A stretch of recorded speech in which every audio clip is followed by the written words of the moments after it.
Welcome to the third annual Transformative Justice Conference. Let's all thank Uplift and Chestnut Hill College for hosting this conference. I'm incredibly excited to be with you here today, especially as we're all making time to connect on the extraordinary work that we are doing together. I know your time is precious, and I promise that our time together will not only be meaningful, but also beneficial in many, many ways. Knowing how hard you all work to bring humanity to communities in an effort to transform injustice, I want to offer you some useful tools that you can start using right away. I will also be sharing my experiences in the idea of narrative justice and its transformative power.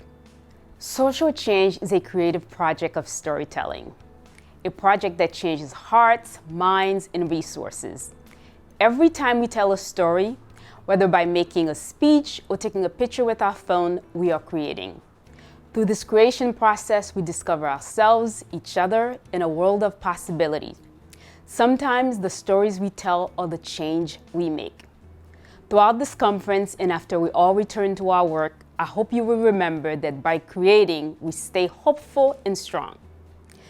Let me share a little of my story. I identify as Haitian, American-made, and globally centered. That means I was born in Haiti, but raised and educated in the US. After graduate school, I started working to address issues of human rights, gender, and economics inequality. My work has taken me to some 30 different countries in the Americas, Asia, Africa, the Caribbean, and Europe. I have contributed, designed, and implemented programs to support communities in rebuilding after conflict. I have also advocated for policy changes and resource allocation to support those efforts. My experiences enhance my understanding of the linkages between narratives and perceptions and between risk and opportunities, as well as the difference between change and progress. Today, I will be discussing 3 general points before offering some suggestions for transformative justice into a system of new narratives that values human dignity and progress. I encourage you to consider these suggestions in both your work and personal lives.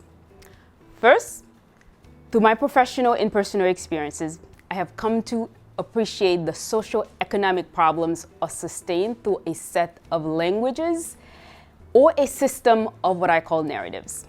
We must remember that stories or beliefs guide our behaviors and actions, which ultimately shape who we are and what we believe to be our place in the world. Take a moment and think about the stories you were told when you were growing up to make you behave better, or the stories you tell your kids so they can behave differently. Think about the power of those stories and the long-lasting effect. We use stories to change people's lives. Narratives are fundamental to the human experience. They are an essential part of how we think, feel, remember, imagine, and relate. The transformative power of narrative is truly profound. In light of why we have come together today, let's consider this transformative power in the justice system. What kind of narratives are operating in the judicial process? What is the significance of narratives in the legal system? What kind of narratives are most effective in the courtroom? How do narratives influence decision-making process with judges, jurors, and the officers of the court? What characterizes the court's own narratives and judgments and judicial opinions? How do narratives shape news reports about criminal cases, as well as about the people and communities involved in those cases? Now, think about what you would like to change about these narratives to transform justice. No matter how we define justice, narratives shapes our belief about who is worthy of justice and who is not. This power of narrative is particularly evident when looking at the data related to Black youth. According to 2017 data, youth of color account for 28% of the US population, but represent 67% of those founded in residential placement. Imagine that. We see time and time again when the court treats Black youth more harshly than white kids for the same incident. Why? The judicial system see white youth as having a future ahead of them.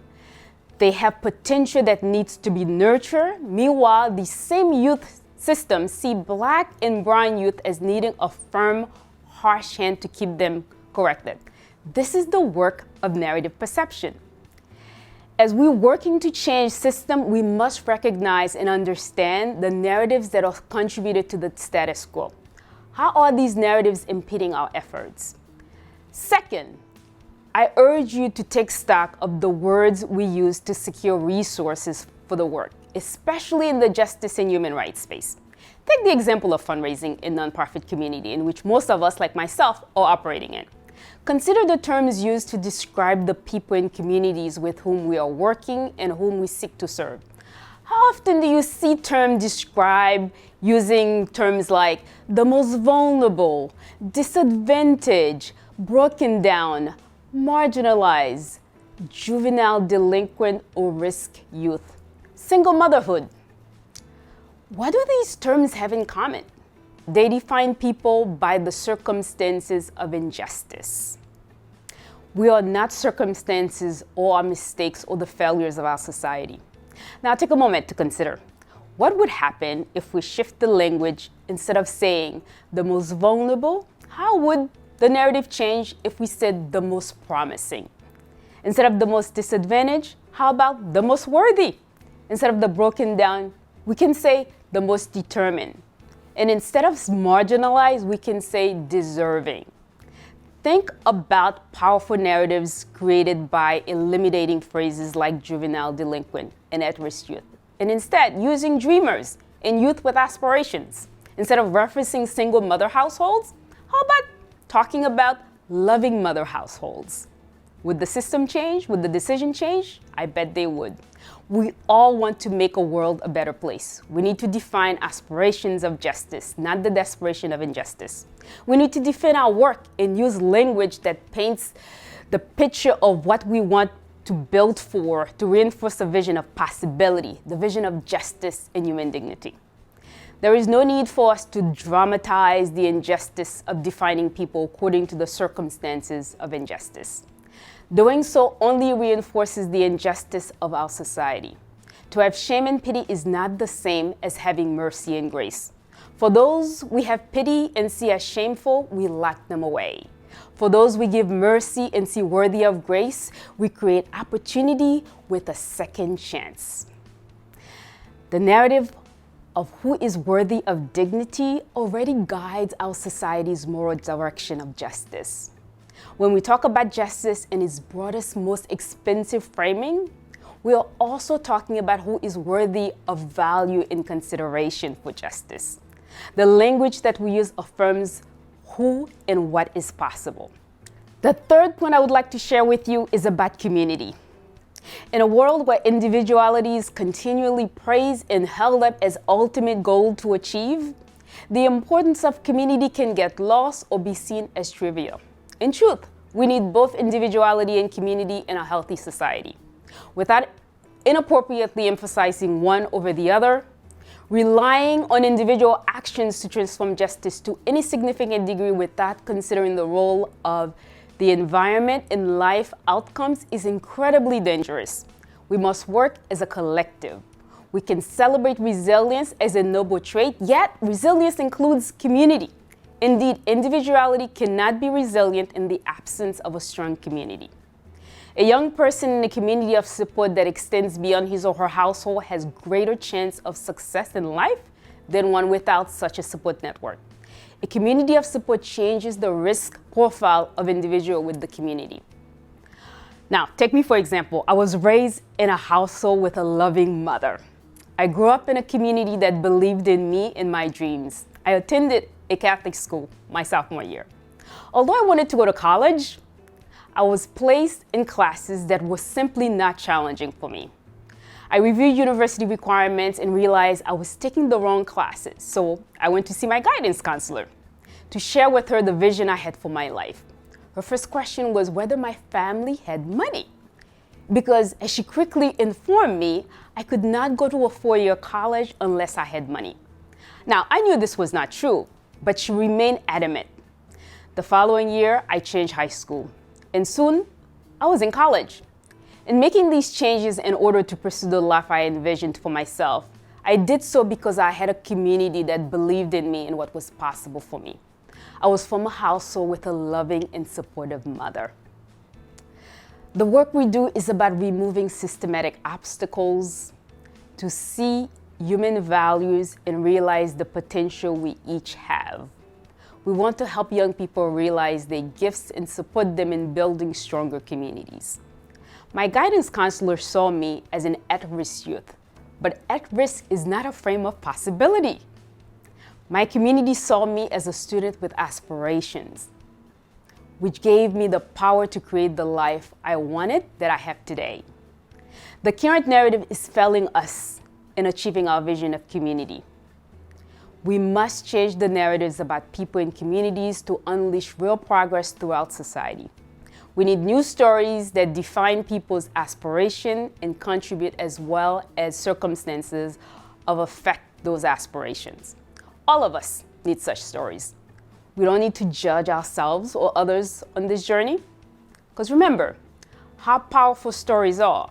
They are profoundly intuitive and offer us a way to focus in continued advancement by considering the stories of people in community we serve in our choices of words in describing them. Words are not insignificant. Words, beliefs hold great power. It's time for us to harness that power. Engaging with others means believing the vision they have for themselves. Therefore, I want to challenge everyone to continue transforming justice through the lens of narratives. I know each one of us care and feels a deep sense of accountability to make a difference in the world around us. What if that difference is as simple as changing our language and offering those around us the same gift? What if our words are indeed transformative? What kind of transformative impact would we make by using young people instead of juvenile delinquent or caring mother as opposed to a single mother? Personally, I practice the art of narrative transformation every day. In my communication with others, I practice listening to hear both their words and sense their energies. I believe communities are powerful and have built a community in which I can be a light and offer others a light as well. We need each other's humanity to remind us of our own. I also practice narrative justice in how I refer to myself in my communication with myself. In my daily meditation or prayers, I employ language that favors me and those around me.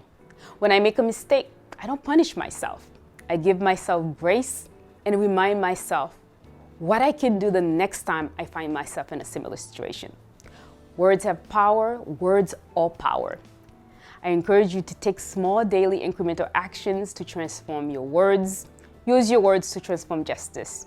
You are a doer, you are a builder, you are a transformer. You speak justice in the everyday to society to create a better place for everyone. Through narratives, we discover ourselves and each other, creating a vision of what we can do together. Use a narrative to transform justice, and our vision of community is not magic. It is neither easy nor fast, but it is deeply effective. Most importantly, it is possible. Thank you.